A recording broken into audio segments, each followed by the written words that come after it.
Hey everyone, Cody here with Premier Chiropractic. Today I'm going to be talking about ankle dorsiflexion and how it relates to the squat. The squat is a foundational movement that we use in our everyday lives to pick things up at home, pick up kids, pick up things at work. Ankle dorsiflexion is the act of bringing the foot closer to the shin, like this.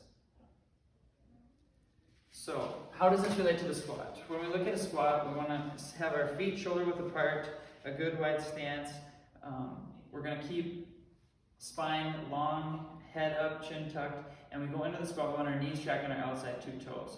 So as we go through this motion here, we want to keep our spine long, get into the squat, and making sure that we get depth as we come up, squeezing the glutes at the top. So where does dorsiflexion come into play?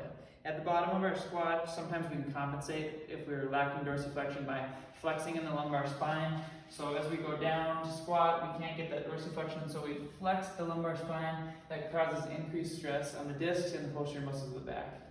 Another way we compensate if we lack dorsiflexion is to externally rotate our feet. So then when we go into our squat, that causes increased stress on the knee. Our feet tend to pronate when we do that, and it causes increased stress on the hip. So as we go down, it would look something like this, which causes the labrum of the hip to also be affected as we go into that squat. So how are we going to assess for this? We can assess passively by taking the patient's foot and seeing if they can go through that motion. And then we can also assess actively by having them go through that motion, bringing their foot up. We can also do assessment against the wall like this, using a thumb and a fist here like this, having their toe at the end of the fist, and then we want to see if they can bring their knee to the wall, keeping that heel on the ground like this. Those are good assessment tools to see if somebody has dorsiflexion.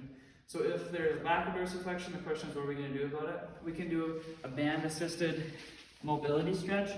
So putting this around the crease of the ankle, stepping forward into almost a lunge position like this, and then if they have good tension in this band, want to bring that knee forward, keeping the posterior heel down on the ground.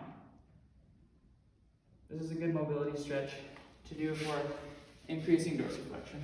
Then a progression from this exercise would be to get a kettlebell. We're going to go back into our squat, so this would be a goblet squat. Getting good depth, and then rocking back and forth like this.